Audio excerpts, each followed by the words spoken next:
All right, Danielle, if you don't mind jumping on video for me in audio, that would be great. Hey, Hi.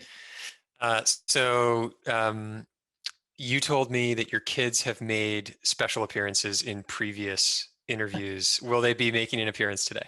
Not today. They are all back at school, which I think is good for all of us. It's a little Yeah, bit of a trick in the morning getting everybody out the door, but yeah, yeah, no cameos today. yeah. Well, for those who were at our last webinar last week, Josephine, my daughter, 6 month old, who we call Joey or Jojo, um, uh, is going down for a nap, so probably won't say hello, but hopefully she'll make a reappearance in future episodes.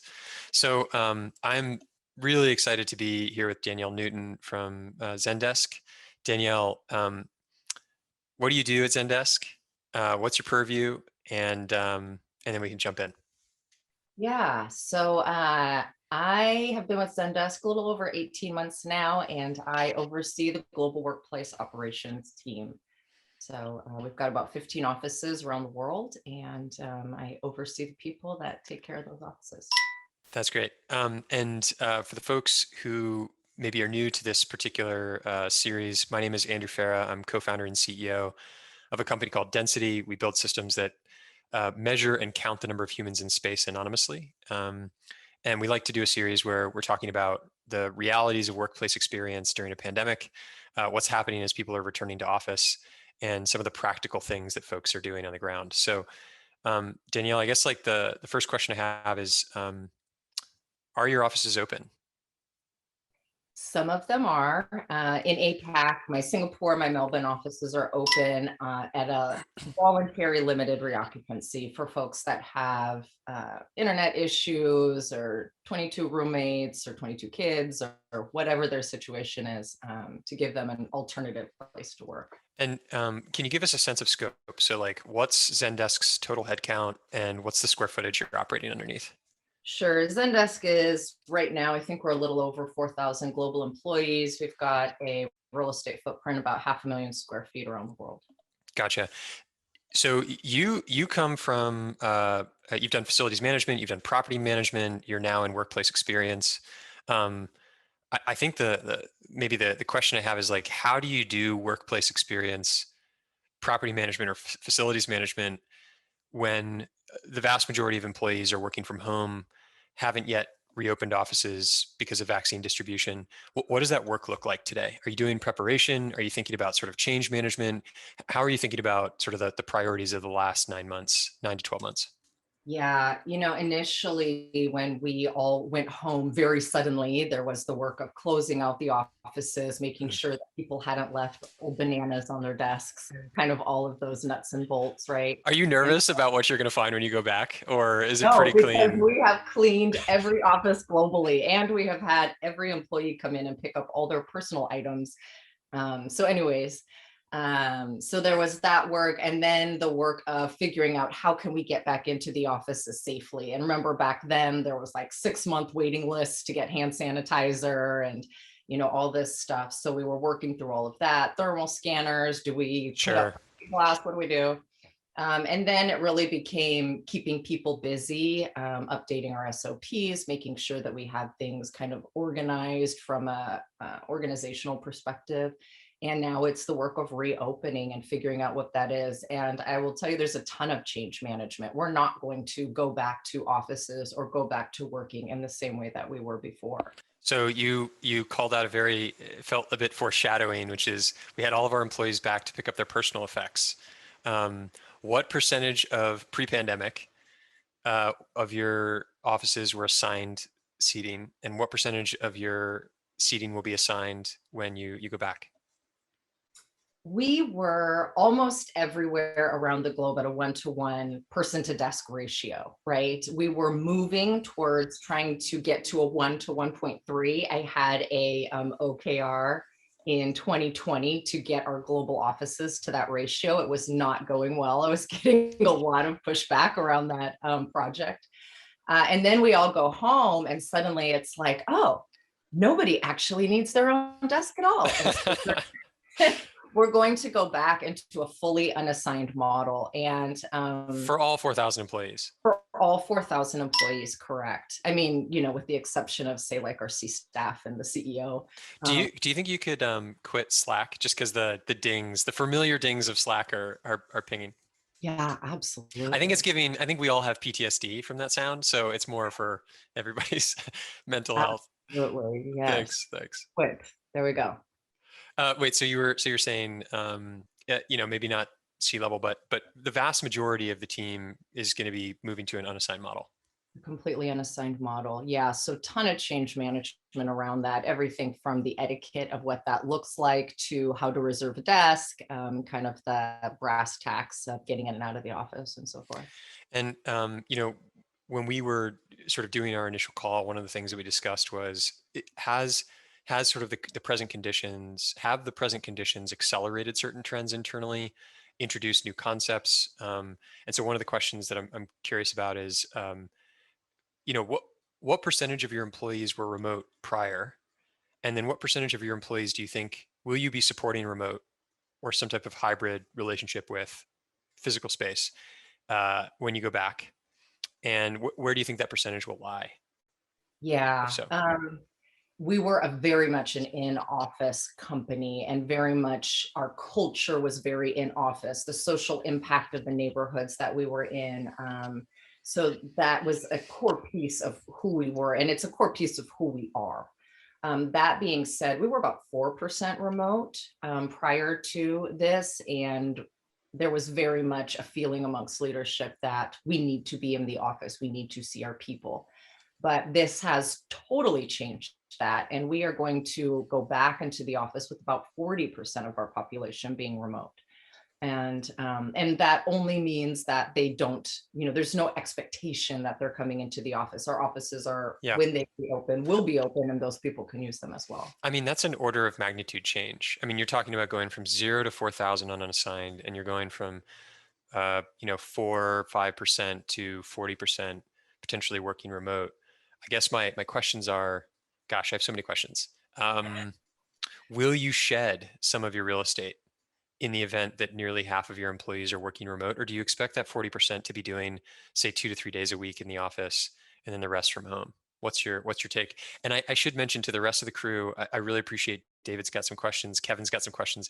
If you have questions, please toss them in the Q&A and I'll pull them into the discussion sort of organically. So Danielle, sorry, back to you. Yeah.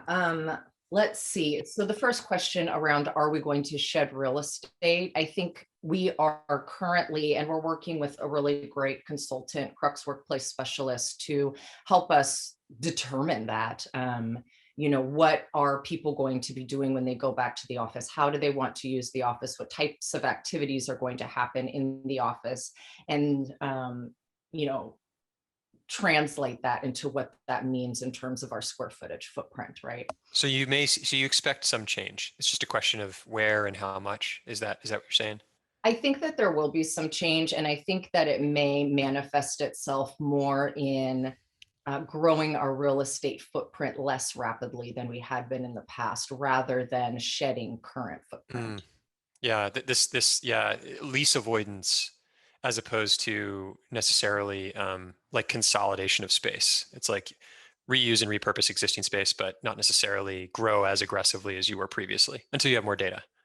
Exactly. And I believe that our headcount will continue to grow very aggressively as it has been in the past, but that just won't translate into the need for additional real estate in the same way that it did before. Yeah.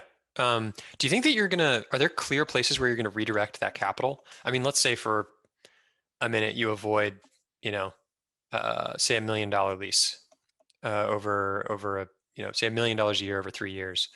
Mhm. Are there specific places that you're going to be redeploying that capital, or do you see it sort of as just like it goes right back to the balance sheet and we'll sort of talk about it later during budget season? The reason I ask is it seems like, and we've heard some clever concepts around companies sort of co-opting or adopting people's homes as an extension of their workplace strategy and experience. So Mhm. not just the desk and the materials that go on there, but like potentially even paying for the internet or supporting other sort of amenities that they might have otherwise gotten at the office, but are now going to be getting at home. I'm curious how you think about workplace experience when 40% of your team may be working from a different workplace.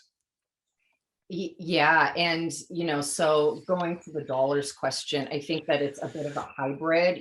We are needing to make some updates to the office, changing. I think that the idea of being so concerned about desks and desk numbers is kind Right. of becoming less important, and we need to focus now on the collaborative spaces. What tools do we need? What technology do we need? And dollars to support those things. And I think the rest does kind of go back into the balance sheet. As it relates to programming around having a remote workforce, there are things that we need to do differently. We had a very kind of, our ergonomics program was very, like, my team would go to your desk and say, hey, how can I help you? And we were trained on how to do that, but that doesn't work anymore, right? And so now we are evaluating different software platforms to figure out how can we support people, whether they're sitting in one of our offices, whether they are somebody with an all access WeWork pass, or whether they're somebody that's sitting at home. How do we support everybody with the new program? Tell me about your all access pass. And also, can you repeat for these folks the name of the consultancy that you're working with? Yeah, Okay. Crux Workplace And Specialists. you're Mhm. bringing them in to do specifically, their specialty is what again? Their specialty is helping you understand what your workforce is doing when they're coming into the office, how they're using your space, what types of Gotcha. space pieces that you need, and then what your real estate footprint can look like based on that information. Makes sense. Makes sense. Studying abilities and that sort of thing. Yeah. Um, so there's some really good questions about sort of how you think about desk reservation, but more broadly, kind of the strategy involved in what happens in the event that you have an engineer who books a desk next to a marketing person. Is that actually is that a feature or a bug? Maybe is my question. Uh, when I think about, there's this great book called The Idea Factory, and it talks about the design of Bell Labs offices in New Jersey.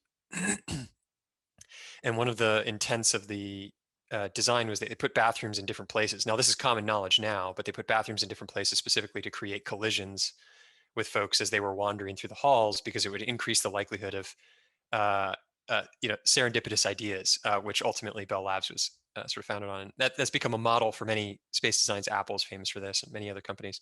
Mhm. Um, but if the purpose of the office is to in part create or facilitate serendipitous interaction, how do you think about desk booking as can I just book any space? Can I book a neighborhood if I'm an engineer? And then, like, how do you figure out where marketing goes? Will they be limited? And what software are you using? Yeah, so the software question's easy. We were already using Space IQ, and they're a fairly robust platform that we're able to do the desk reservation system through. It has an integration with Slack, which I obviously use. Nice, nice. So that was a tool that we already had that we're able to use for this purpose. Um, and I would say we haven't totally landed on a couple of the things. I think that we want to keep flexibility and choice front and center of everything that we do. It is our belief within Zendesk that we want people to be whole people, and we want them to be able to get their work done in the way that is the most conducive for that individual, for their team, etc. Gotcha. Right now, we're thinking about neighborhoods, and with the idea of, and this is something we got from Crux, but the idea of neighborhoods, so marketing's here, and sales is here, and products here. And then there's collaborative areas where people are walking through that create those serendipitous Yeah. conversations. I asked you a question that I realized I skipped over it. What is your WeWork all access pass, and how does that fit into your real estate strategy? Again, and with the idea of giving people choice and flexibility about how they're getting their work done. Maybe you don't want to go all the way into the office, or maybe, I don't know, there's a jillion different situation scenarios, right? But you have a WeWork nearby, and so we are going to make these access passes available to people who and maybe it's commuter relief, need a spot to go that's not their home, but don't want to go all the way into the office. So again, from the standpoint of choice and flexibility, we used to have branded WeWork offices, which we Hmm. have decided to move away from. Gotcha. Um, One of the questions is a good one. You mentioned this desk ratio of 1.3, I guess, 1.3 employees per desk, and it was Yeah. really hard to hit the OKR. It seems like the pandemic has created an opportunity. Setting aside the devastation, I just want to sort of acknowledge the devastation the pandemic has caused on like so many people's lives, and that like 45%, 48% of the US population at least is physically going into their workplace every day. And it's sort of a luxury for us to be able to do this from home. Um, but I guess I'm realizing I'm forgetting. Oh, my question is sort of 1.3, this ratio. It seems that the pandemic has created an opportunity for you to think about what is the appropriate ratio for a workforce where you've got 60% are in office and 40% are working from home. What do you think that ratio will be? And um, do you think that will remain constant, or are we sort of living in a moment that is temporary, where these ratios and things exist, these work from home policies and hybrid work exist for a period of time, but then after a spell, it goes back to some other model? My personal thought on that is, so right now we're still using the 1 to 1.3 ratio as we think about how many desks we need in an office. So we are still using that as our metric, but I think we're largely doing that because we already had it and it's a place to start, right? It gives us a point of reference that we can all work from. Sure, your baseline. Absolutely. I totally foresee that that could change. My personal feeling is that the ratio will get higher, 1 to 1.5, 1 to Mm, 1.7, because we are largely people that are in meetings a lot, right? There aren't that many of us that are coming in and sitting at a desk for 8 hours. That just isn't the nature of our work. Um, was it ever? no. And the reason that we were trying to move into a hybrid assigned unassigned model was because we conducted a utilization study towards the beginning of 2019. And we found out that we were actually below industry benchmarks, which were, I think, about 35-40%. And we were more like 25-30%. It's like, we don't need all these desks. But 25-30% use of desks, you mean? Utilization of desks? correct. And, but selling that is a lot harder when people are thinking about their people that work for them and taking something away. That's what it feels like, right? I'm taking this away from you. We had this, we had an amazing guest who I think is actually here today, Devra, who was from Twilio, and she was going through very similar size organization, also doing sort of this 100% shift in from assigned to unassigned. And I guess I'm curious how you think about engaging employees in such substantive change, when you go from photos on a desk to lockers that you can put your stuff in. And maybe your desk isn't the one that you really like by the window isn't always available. So how are you thinking about managing through that with employees? And that is a sticking point for people, but my picture, but my tchotchke, but you Tchotchkes. Who know, doesn't love a tchotchke? I mean, a come tchotchke is a on, very good. come on. Yeah. No, seriously. And it No, makes people seriously. feel Yeah. like they have a space, a home. Yeah. I mean, I think that there are a couple kind of practical things you can do. Something that we've talked about is like having a shelf or corkboard, or so that in your neighborhood area with your team, even though you don't have a desk that's yours, you can still have that picture that you like, or a space to put that thing that is important to you that makes you feel like this is home. So there are some kind of practical ways to go about doing that. And then I think if leaders are modeling kind of the Yeah. right behavior, that's really helpful. So there are a few different ways, I think, to approach bringing people along on the journey. Um, there's a good question about HVAC. Are you modifying your HVAC system, or did you happen to have a modified version or a sort of an updated HVAC system? Any changes there? Not really. Our We have a variety of buildings that we occupy as a Sure. tenant around the world. And like in Singapore, we're in a class A+ building and they've got the UV lighting and the whole deal inside. And Right. some our landlords in San Francisco, upgraded to the MERV 16s or whatever, that Hmm. kind of thing. But some of our landlords in EMEA, they don't even have an HVAC system. They're like, open the windows. So it's a bit Yeah, on a case by case basis. gotcha. Um, uh, Another good question. Do you think that there are going to be teams that will be required to come into the office? And if so, what kind of percentage are you talking? Um, Outside of the core support teams, outside of, say, my workplace experience team, the IT team, I don't think so. Hmm. As we've been going through this process with Crux, one of the things we've been doing is interviewing stakeholders and senior level leaders. And one of the things that they've been telling us is we don't want to manage, that people are in the office 2 times a week or 3 times a week. We want to manage that they're getting their work done and that their work is meeting expectations. And beyond that, I don't care. And I'm not going to spend my time on that. And it sounds like from what you found that people have been just as productive at home over this last year. I think you'd mentioned that there's been really positive sort of results from folks working from home. Less interruptions than I think fewer interruptions than people were expecting. Yeah. Yeah. I mean, what we found was, oh, we're still getting all the work done. Everything is still moving along just the way Yeah. that it did before. Yeah. What about culture? There's a good point here about is culture in the room, and are there folks at Zendesk who believe that, and how do you facilitate that if the case is in some part yes, and if the answer is no, then how do you distribute culture in a way that is still substantive? Well, and I think that that's really where the offices come back into play because, everybody goes home and the work of the business continues. The work of the organization is still moving forward at a very rapid pace. Yeah. And so I think that there were a number of senior leaders that are like, we don't need an office. We can get rid of all of our hooray, they're looking at the bottom line, right?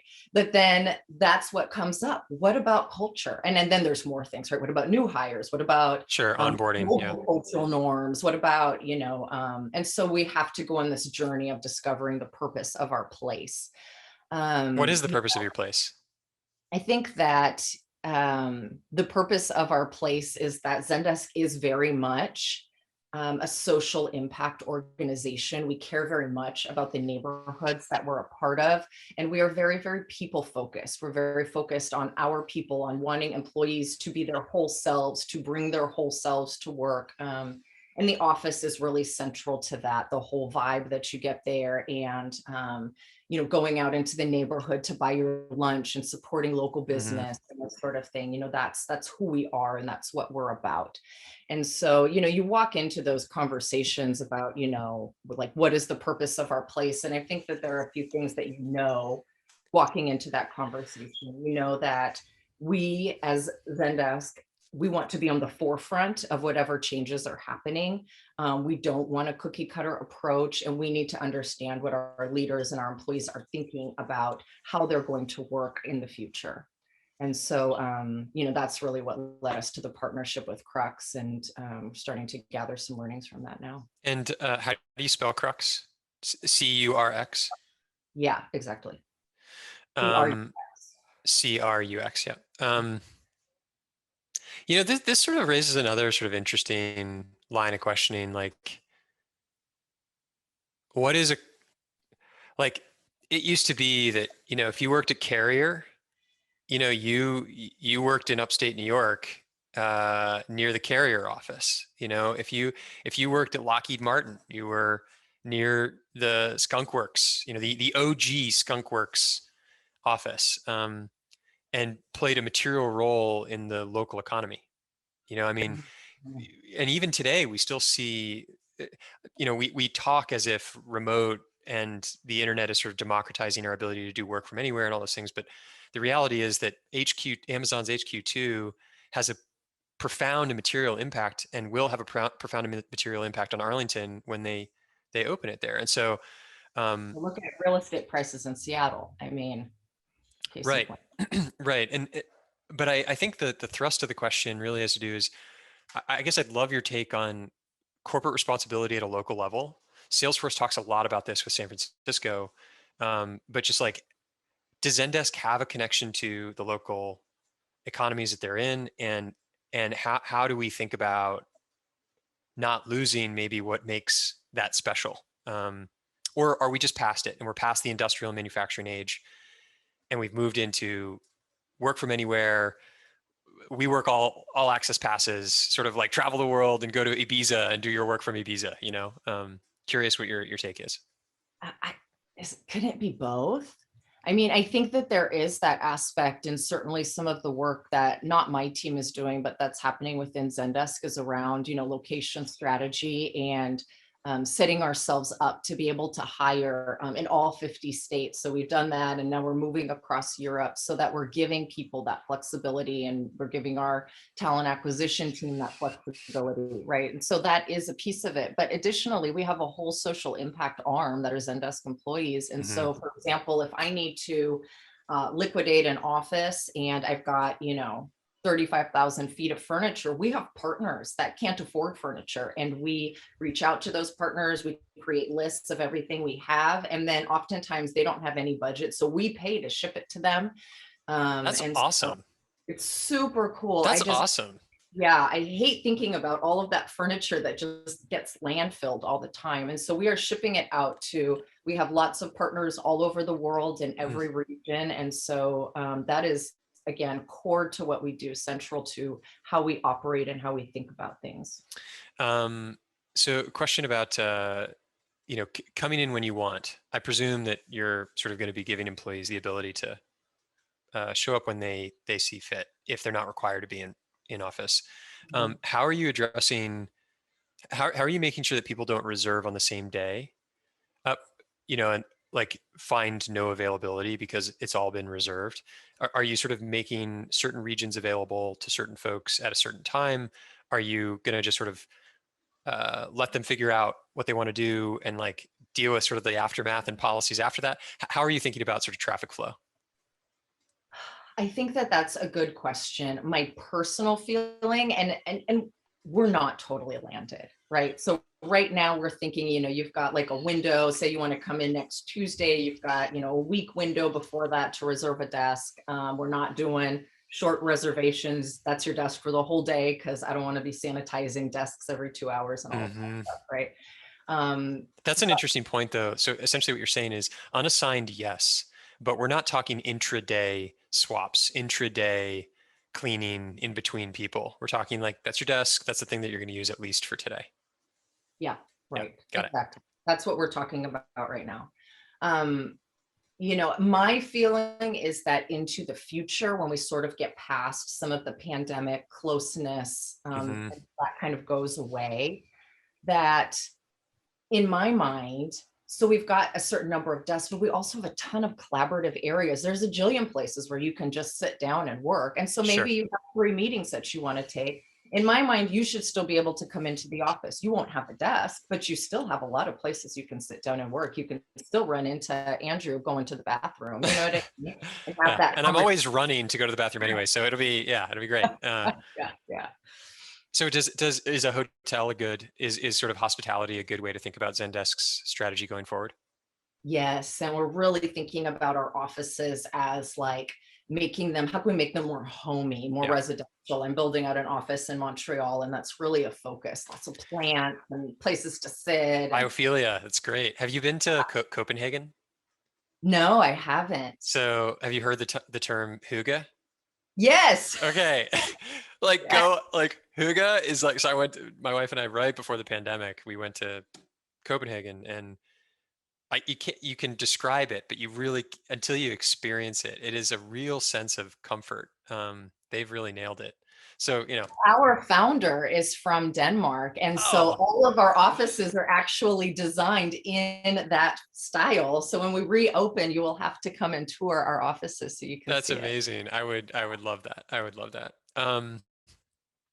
Couple other practical questions, and then I want to jump to the future. So, um, uh, food. Food is sounds like a pedantic small thing, but it's a really important part of company culture. And I'm really curious how you're. One of the questions has to do with food. Curious how you're thinking about food, how you're thinking about cafeterias, how you're thinking about shared foods, snacks. Mhm. Are they coming back? are they a circa 2022 kind of thing? Like, talk to me a little bit about how you're thinking about food. Well, I'll tell you, we didn't, Zendesk doesn't have like cafeterias. We don't have that sort of super robust $30 per person per day food program. Yep. That's not what we do. We did have a fairly robust snack program, but the way that we were able to make that work with our pretty minimal budget was to have a lot of shared items. You could make a salad. There was a big bag of spinach and a shared onion and a shared tomato, that kind of thing. Lunch meat, a big loaf of bread. All of that's got to go away. We're not going to do that. I was talking to my counterpart just this morning about what that refresh looks like. And in my mind, it looks something like a pared down in-office snack program. There's still Gatorades and still Coca-Colas. There's still single serve chips and bars and that kind of thing. And then perhaps some type of an app-based amenity Mm. that is low or no cost to Zendesk, but that provides maybe discounted meals for employees or something like that. Ideally, it would work for people that are both at home and in the office, but as our remote population expands and people move to Nashville and all over the place, that gets pretty tricky. But Makes we are sense. looking at what that can be. Great.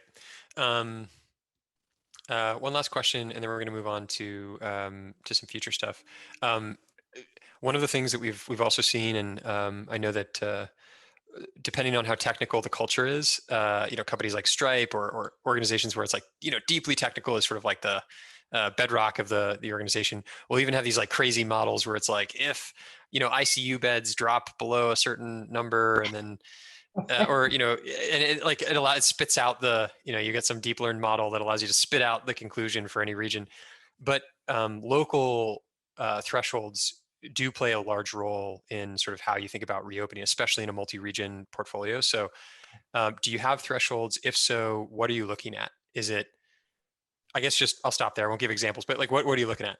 Yeah, we landed on 3 external indicators that we're tracking by city or office location, and they are local orders. And so we've got a team of people that are keeping on top of those. They are the curve data, and so we came up with a, you know, 5% or less increase means that it's a decrease or something. So there's the curve data piece, and then there's company benchmarks. What are other companies in our space doing in that Sure. city? Yeah. And those are the 3 Comparables. that we're looking at. Yeah. Mhm. What are you going to have maximum safe capacities in your buildings as you reopen? I think it depends on where we are as it relates to CDC guidelines or WHO guidelines. Right now we're looking at max of 40% capacity. That Yep. lets us have 6 feet of space between everybody. But I'm hoping that those are not needed too much longer. We'll see how that all kind of shakes out. And what's your bet on when we'll go back, or when Zendesk will officially be back? Say 75% of its portfolio. I think certainly before end of year, I think that we'll be back. We're communicating kind of a September probably timeline, but that's for, like we are reopening and everybody is coming back. We anticipate having some phased reopenings in the meantime that are more voluntary and on a limited basis. Will you require a vaccine? Those conversations are ongoing. I don't think we're moving in the direction of requiring, but we have not landed. Gotcha. And then masks when people come back. Is there going to be a period where it's like masks in motion? I've heard is sort of an interesting concept. How are you thinking about masks? We are thinking about masks based on local orders. So like in Melbourne right now, they basically don't use masks at all, I think, Hmm. except on public transport. So we're not requiring them in the office. In Singapore, masks are required everywhere and everyone's wearing masks. Gotcha. Makes sense. Okay. Tell me, you could snap you could snap your fingers, and not only Zendesk's buildings, but all property, all buildings can essentially modify themselves overnight. We'll wake up on Monday and they will have changed themselves to what you believe the future of real estate looks like. What is Mhm. that? Is it essentially a giant hospitality structure? Is it hub and spoke models where people are transiting by hyperloop, 2 hours from 4 hours outside of a major city and getting there in 30 minutes and doing some work a couple days a week, but doing primary work at home? uh, Tell me a little bit about, in your wildest dreams, what changes, and do you believe that the pandemic is accelerating that timeline? Yes, I do think the pandemic is accelerating that timeline. I think if I snap my fingers, we are in a space where people are coming into the office, say a couple times a week. They're wanting to have a social interaction. They're needing to collaborate. They're wanting to have an um, unscheduled interaction with another human being. All of those things, right? You want to Are get you out of the saying we don't love meetings back to back? And you're saying we don't like all scheduled? Humans aren't just like loving the fact that they're living in 60-minute bits? It's the worst, right? I mean, I was dropping my kids off a few weeks ago, and one of the teachers saw me across the parking lot. And she was like, "It's really chilly this morning, huh?" And I was like, "Yeah, it's so cold." And I got in my car and I was like, "That felt so good." Yeah, totally organic, normal human interaction. Exactly. And Yeah, we are missing that. yeah, And I think both from a personal standpoint and from a professional standpoint. So I do think people will want to come into the office, not 5 days a week, but I do think they'll want to come in a couple days a week. I had kind of lost my train of thought from where I was going, but I think that I see a space where we're less focused on in-office desking and we're more focused on how to build culture, social connections, relationship, collaboration, ideation, and what are the tools that we need for that? What are the tools that are in these spaces? Are they digital whiteboards? How are we closing the gap between the people that are in the conference room in the office and the people that are taking their meeting from home? So to me, those are the places where I'm not sure that the technology has caught up yet, but in a perfect world, we're in a space where um, yeah, all the meetings are equalized and we have the tools and technology to get our work done. yeah. In I've heard a couple of interesting concepts. One that we talk about at Density quite a bit is like uh, as soon as you've got 3 or 4 floors as an office, you're essentially running a distributed team. You're just sort of unwilling to admit it. It's like they're in Slack, they're in email. Someone might take the call from their desk instead of going 2 or 3 floors down to go join it in person. Like, what might happen if the world and companies started to say, well, how could we do this well, not just by accident? Which it sounds like you're essentially asking that question, like, how do we merge these worlds of people being in person and being distributed and still facilitate great work? Is that what you're saying? That's totally what I'm saying. And I think we can add one more wrinkle in there, and that's time zones. When you're operating a global, Sure. how are you doing that? And I think that one area that Zendesk is really looking at is, how do we become better asynchronous communicators? How do we work through, whether that's software platforms that allow us to collaborate, or like we use Google Docs, when is the right time to use Slack? When's the right time to tag somebody in a Google Doc? When is the Nobody knows. Nobody knows, Yeah. right? But let's 42. let's create some framework and let's try it out and let's know that it's iterative and let's work on that. Let's work on those muscles as an organization and as individuals. So I've also heard this really interesting argument. We were talking to Peter from CBRE a little while back, and he made this argument that like we need to start thinking about the office as like what is the work that you do? What is the work that you do at the office that is unique to the office? And what is the work that you do at home that is unique to home? And his point was essentially there may be really great opportunities to like focus on focus and heads down work at home Mhm. and to think about sort of these more collaborative experiences. And he gave an example. So I think it's called Liquid Galaxy. It's got some crazy name, but it's essentially a giant set of televisions that show clients uh, different properties without needing to physically show up and walk those properties because they're a brokerage. Yeah, yeah, That's yeah. work that can't happen at home because, as much as I would love an 87-inch set of, television, it's not something that's going to happen. And I think that that's like unique to the office. And I thought that was a good concept. It does mean, however, that we have to accept that there's a difference between those two.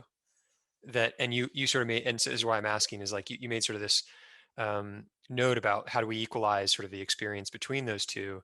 And I guess I'd love your take on is that possible, or do you think that we're going to need to think and acknowledge that there's just some things that can only happen in an office, and there's some things that maybe are best suited for home, and our job is to figure out how to facilitate those two as opposed to equalizing both experiences?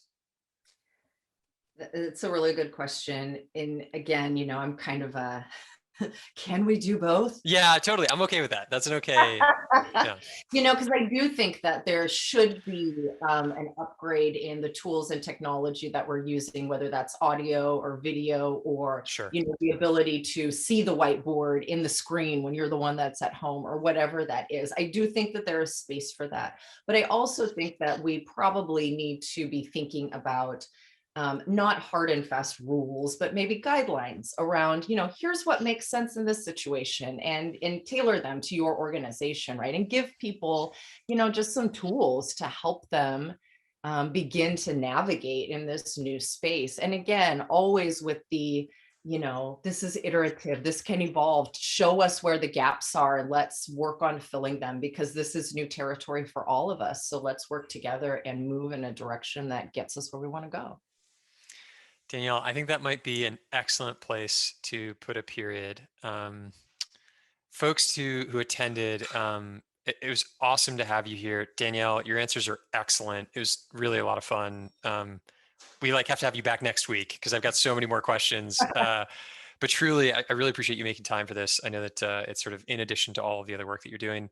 Um, if folks wanted to reach out to you, is the best place LinkedIn? Where can they Yeah. find you if they have questions? LinkedIn is great. Absolutely. Feel free to look me up. I'm just Danielle Newton. I work for Zendesk. So Cool. Well, I'm Andrew Farrett. I work for Density. We're going to sign off here. We'll see you all next time. Thank you so much for attending. See thank y'all later. you. Bye-bye.